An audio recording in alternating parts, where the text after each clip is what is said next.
That's Okay. awesome. That was awesome. One small thing that I would like you to touch upon before I think we've got enough material to actually start working is I wanted to talk about the whole symbolism and especially the fact that in your art you have, as you mentioned, you have a lot of things related to doorways, parting of whales, a lone figure going back to nature, and then you have images like the cuckoo and the raven.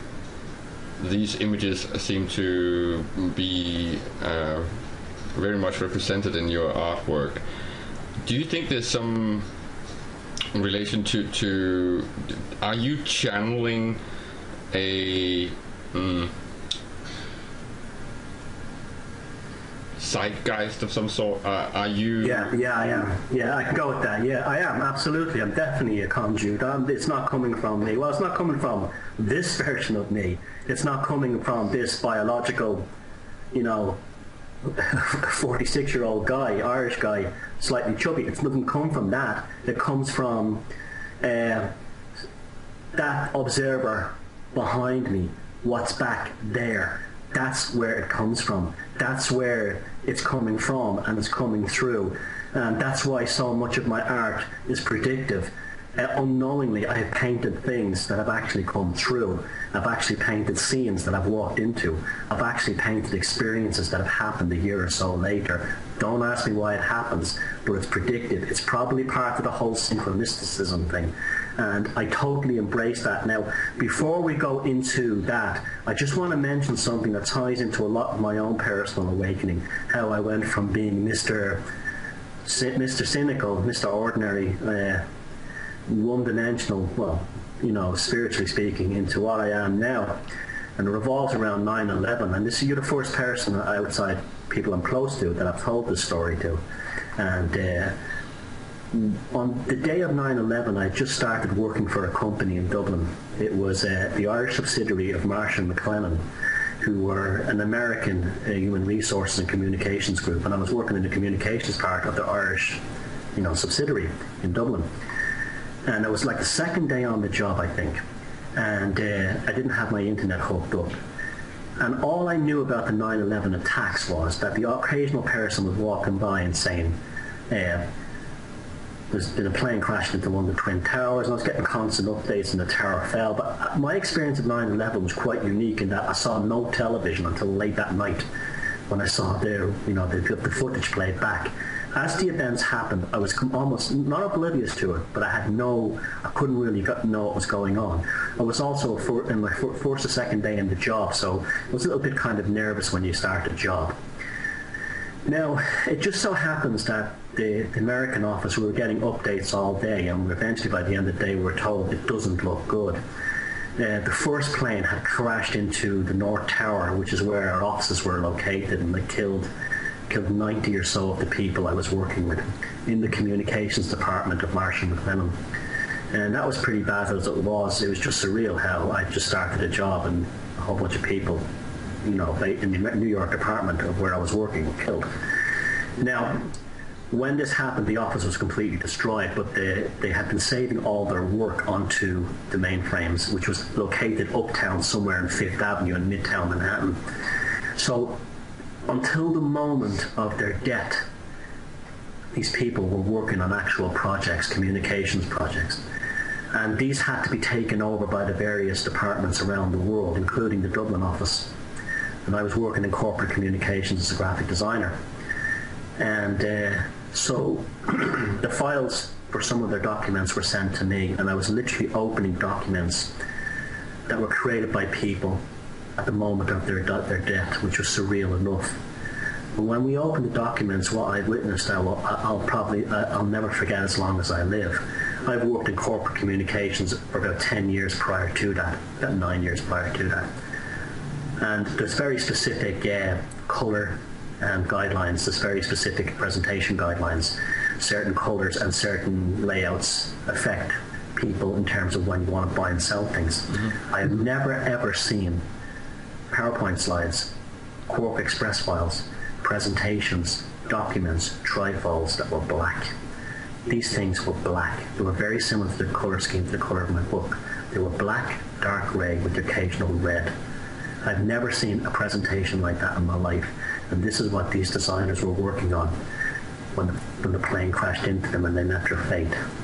The only reason I can think of, and I know for a fact they were indulging that colour scheme, is because they had a collective cognitive precognition of what was about to befall them. And that changed me very, very deeply. I was never the same person after that. I started to realise that there was something, this precognitive stuff. There was no other explanation that they would choose black. I couldn't trace down documents or anyone in any other office to know why why this colour scheme was black. But it was, and it was surreal. It made no sense. It was a portent of doom, and they probably didn't know why.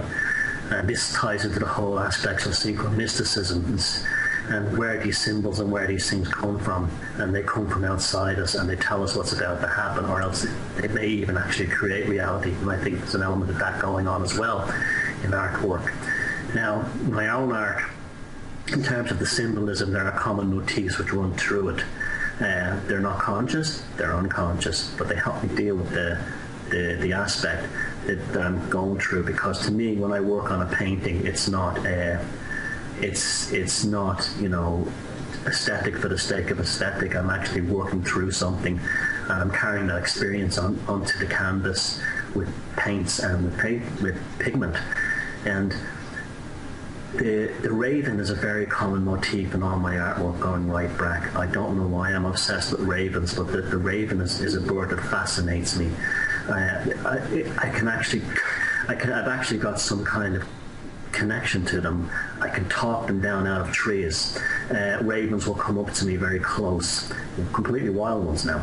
I can say things to them in the trees, and they will actually start, squawking back to me. I don't know why I have this connection with ravens. It seems to come from when I was a teenager. I walked into a field when I was on holidays in the countryside, and a whole bunch of them lifted up and flew all around me, coming very close to me. And ever since then, I don't know, I've felt a sense of kinship with the raven. I don't know why. I just think it's a magnificent bird, and I want to celebrate its existence through my art. Another aspect would be, as you said, the cuckoo. Well, the cuckoo is a psychopathic bird. The cuckoo lays its eggs in other birds' nests. The eggs hatch and they kill the other birds' fledglings, and then the poor sparrow, finch, or whatever it is, has to then feed this bird that's much bigger than it. And it's a psychopathic aspect. And another reason I like birds too is because the bird, an expression, bird brain. Well, the bird really does represent the link between our reptilian brain and our mammalian brain, where we're moving away from self-preservation and selfishness towards taking care of the young. And birds generally, they mate for life, so we have the bonding, and that leads us to the mammalian brain. So birds are not only a transition between earth and sky, but in a allegorical sense within the human brain, they're a transition, for me anyway, between the reptilian or complex and the upper mammalian complex, and then on to the frontal cortex, as make us the modern human that we are. So that plays in there. As for gates and portals, absolutely fascinated with the idea. When I was a teenager, some friends of mine were camping up in the Dublin mountains in a place called Massey's Mansion, which was an old castle or something. And what remains of it were still some Gothic gates that sat in the woods. And it would come from the city centre. I'd never seen complete darkness. I'd never experienced that. We were trying to find a way to the campsite,